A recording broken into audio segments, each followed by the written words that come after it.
Hallo meine lieben Freunde, schön, dass ihr wieder alle dabei seid. Heute geht es wieder mal um einen gelösten Fall. Die Tat geschah am 8. Januar 1996 und konnte dann im Jahr 2014 aufgeklärt werden.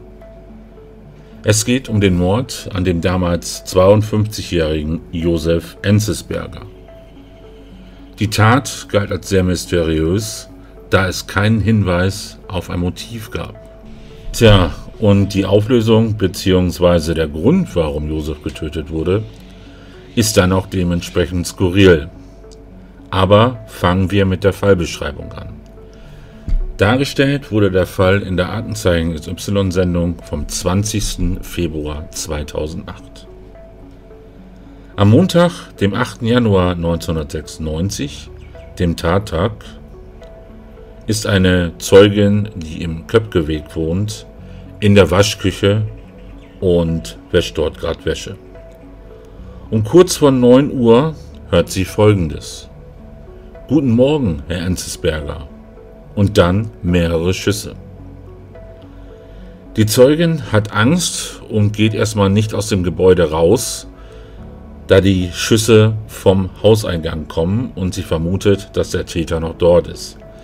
Sie rennt aber in ihre Wohnung und schaut von dort aus dem Fenster.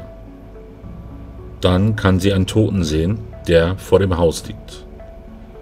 Bei ihrem Toten handelt es sich um ihren Nachbarn Josef Enzensberger. Sie verständigt natürlich sofort die Polizei. Die Polizei war sich von Anfang an ziemlich sicher, dass es sich um eine Beziehungstat handelte. Also Täter und Opfer sich kannten. Dies wurde natürlich auch darauf begründet, dass der Täter das Opfer mit Namen begrüßt hatte. Es wurde zunächst im nahen familiären Freundes- und Kollegenkreis ermittelt.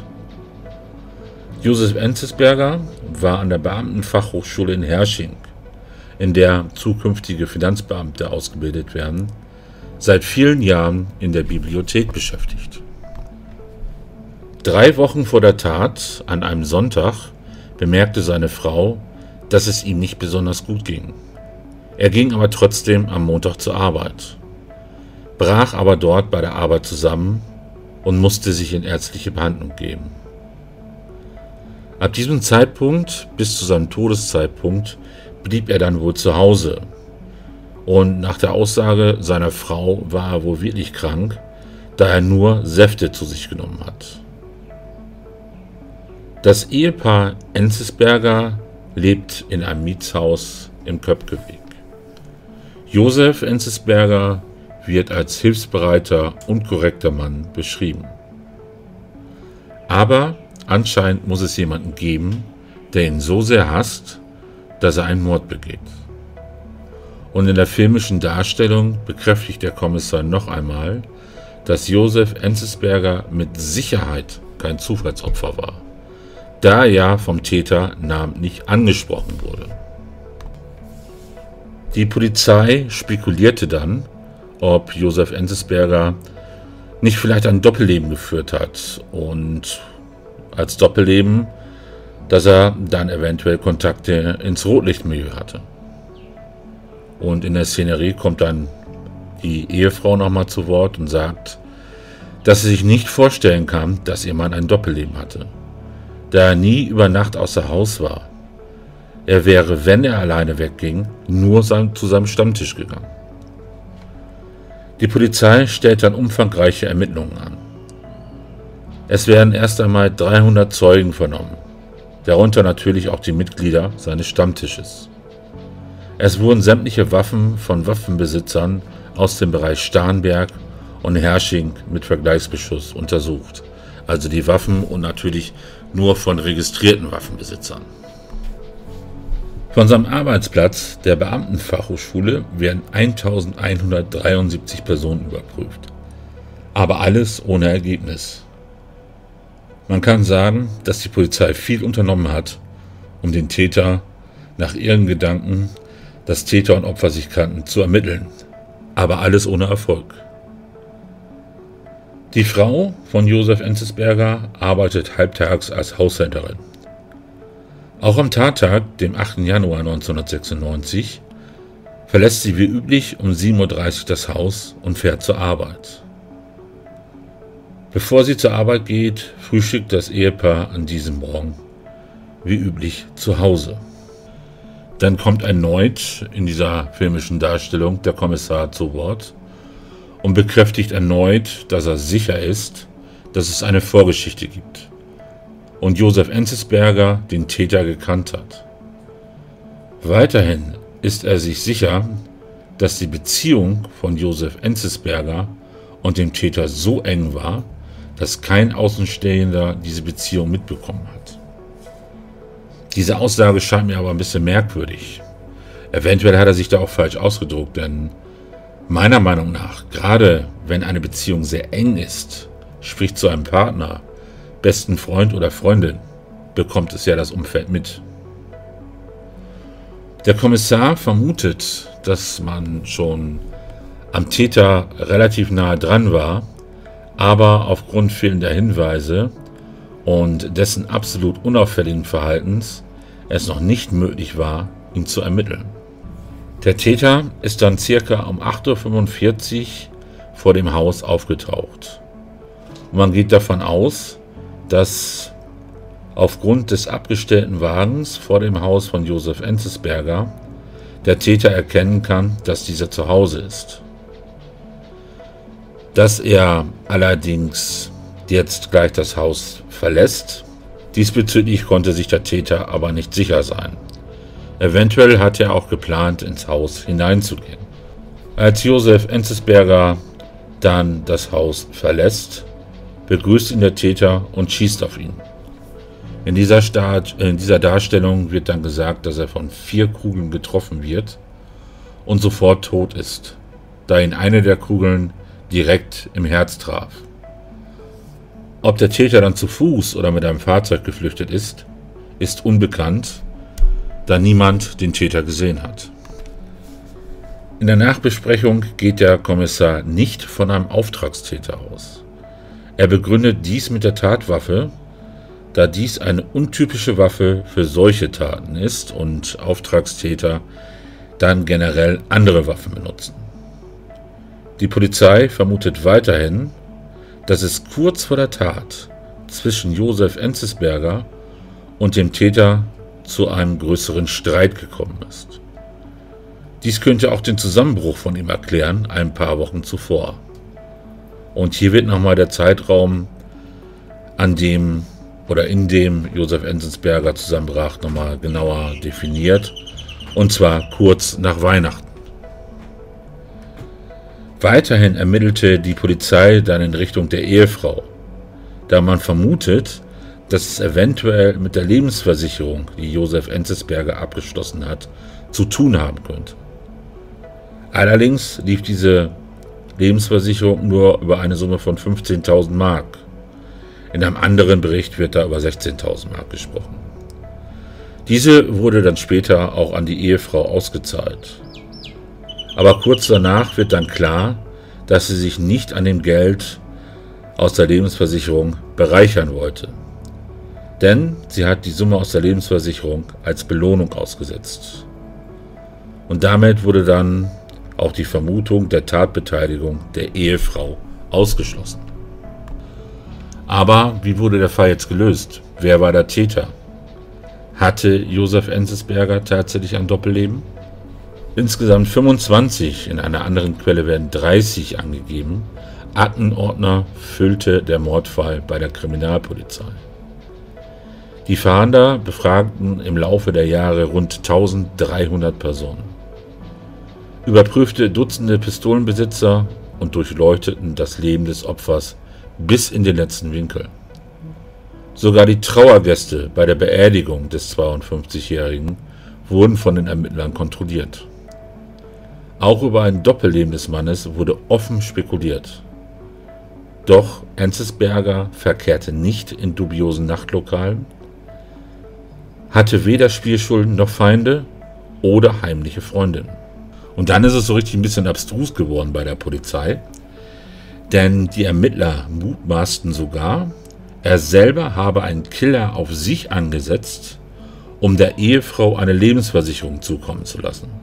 Das muss man sich mal vorstellen, bei einem Betrag von 15.000 oder 16.000 D-Mark. Das würde ja vielleicht noch irgendwie Sinn machen, wenn jetzt irgendwelche Schulden in dieser Höhe da wären.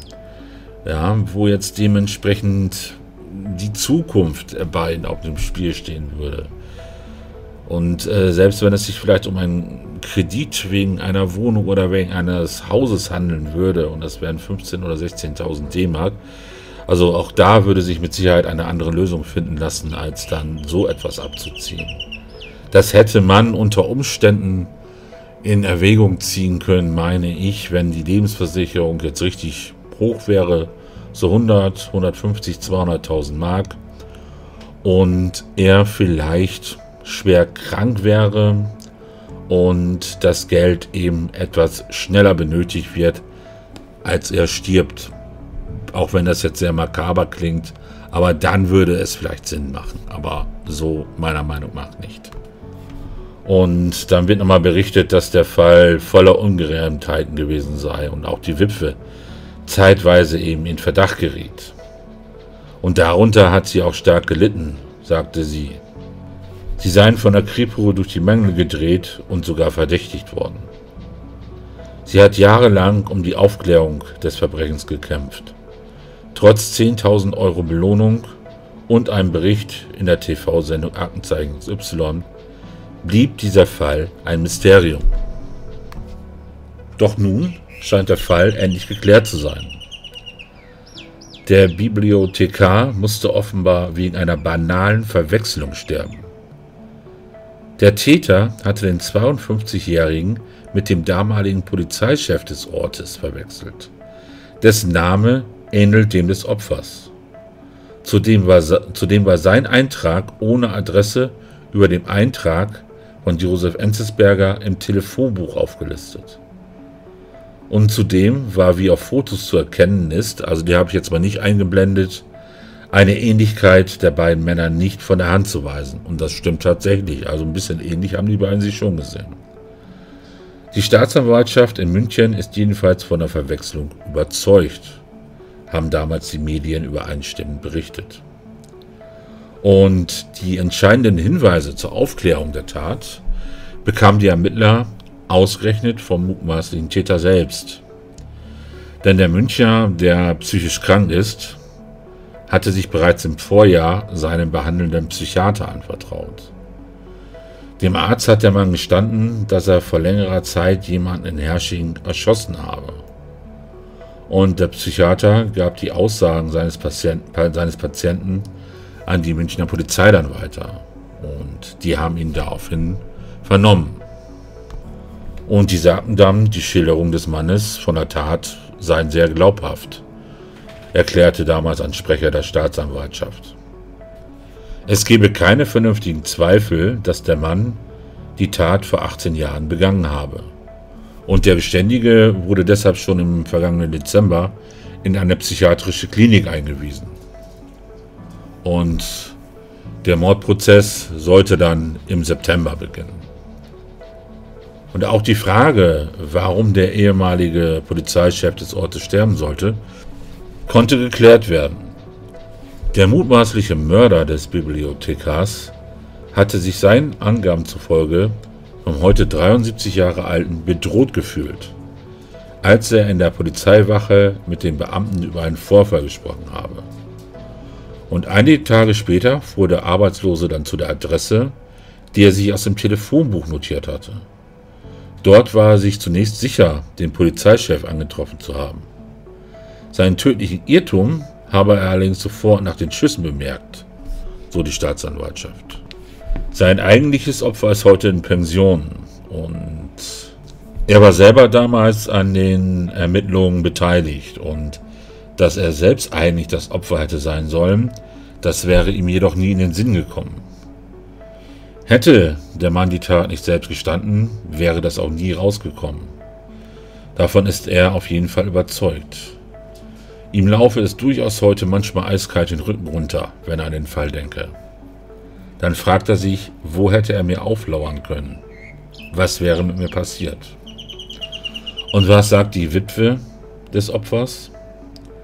Ihr sei damals ein Stein vom Herzen gefallen, als sie von der Entwicklung in dem Fall erfuhr, sagte sie.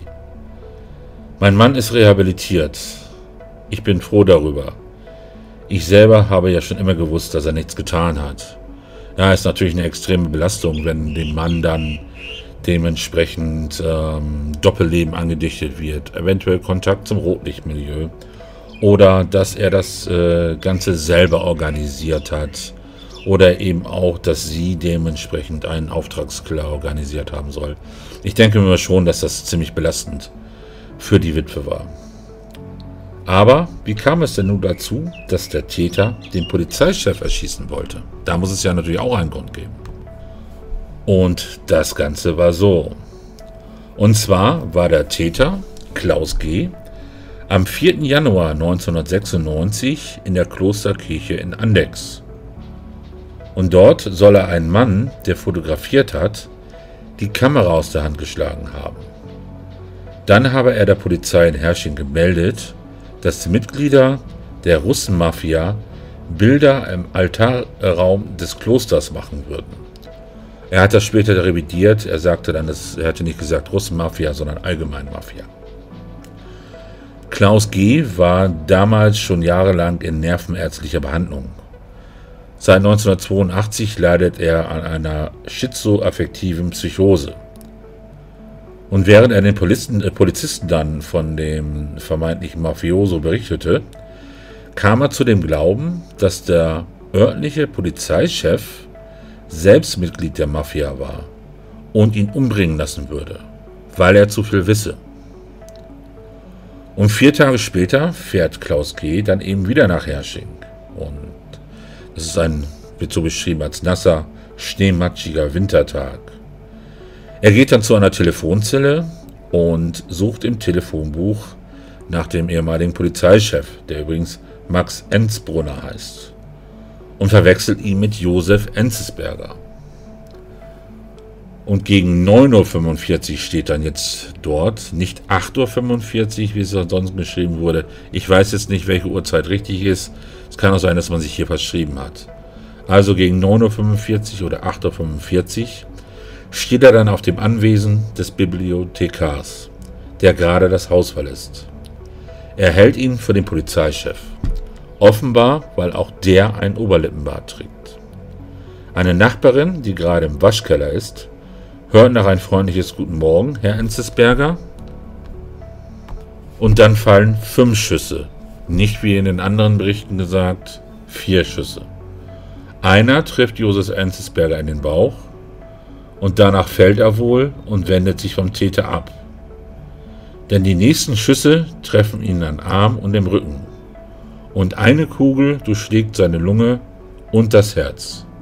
Und dieser Schuss ist tödlich. Der 52-jährige Josef Enzensberger hat keine Chance, er verblutet. Und zum Urteil war dann noch Folgendes zu lesen. Der Rentner, dem 1996 bei den Todesschüssen auf einen ihm unbekannten Mann eine mörderische Verwechslung unterlief, bleibt in der Psychiatrie. Am Donnerstag ordnete ein Münchner Schwurgericht die Unterbringung des schuldunfähigen Mannes in der geschlossenen Abteilung einer Nervenklinik an. Dem Urteil zufolge besteht kein Zweifel, dass der 65-Jährige den früheren Polizeichef von Herrsching erschießen wollte. Also der wird auch dementsprechend für immer drin bleiben. Der wird aus dieser Psychiatrie nicht wieder rauskommen. Tragisch für die Witwe ist, dass der gemeinsame Sohn im Alter von 20 Jahren bei einem Fahrradunfall am 14. April 1992 verstorben ist. Also erst 1992 durch einen Unfall den Sohn verloren und dann 1996, nicht mal 4 Jahre später, dann den Mann verloren, weil ein psychisch Kranker eigentlich jemanden ganz anderes erschießen wollte. Ich weiß nicht, ob der eine oder andere diesen Fall noch kennt. Auf jeden Fall war er mir noch bekannt und hatte auch schon seit längerem gesehen, dass dieser Fall gelöst wurde. Dachte mir aber, dass es da nicht so viele Informationen dazu geben würde. Aber ich konnte doch noch einiges hier auffinden im Internet, was es da mit der Auflösung auf sich hat. Ja, das ist natürlich eine ganz bittere Pille, muss ich ganz ehrlich sagen. Erst einmal ist es natürlich schlecht, wenn jemand einen anderen erschießen will. Also diesem ehemaligen Polizeichef hätte ich es natürlich mit Sicherheit auch nicht gegönnt. Und vielleicht wäre es da ja auch schief gelaufen, dass es gar nicht dazu gekommen ist. Zumal er zu dem Zeitpunkt ja noch Polizeichef war. Vielleicht wäre er dann dementsprechend auch bewaffnet gewesen und hätte dem entgegenwirken können oder wie auch immer. Aber er ist tatsächlich im Telefonbuch verrutscht. Er hat sich am Namen vertan oder vielleicht gar nicht mal richtig am Namen, hat vielleicht den richtigen Namen gefunden, sah dann aber keine Adresse bei diesem Namen und direkt darunter stand dann eine Adresse und hat dann nicht mehr richtig auf den Namen geguckt oder anscheinend ja wohl richtig auf den Namen geguckt, denn er soll ihn ja Namen nicht angesprochen haben. Ja, und dann nahm das Schicksal seinen Lauf. Gut, da es ein gelöster Fall ist, brauche ich da nicht weiter zu spekulieren. Ich bedanke mich auf jeden Fall fürs Zuhören oder fürs Zuschauen, je nachdem wie ihr meinen Content konsumiert. Passt auf euch auf und bis zum nächsten Video. Tschüss und für alle Simba-Fans, Simba geht es gut. Der hat die meiste Zeit hier hinter meinem Laptop gehockt und hat aus dem Fenster geschaut. Ich habe euch dementsprechend dann auch nochmal ein Bild als Beitrag gepostet. Da könnt ihr ihn nochmal sehen. Allerdings nur von hinten. Bis dann. Tschüss.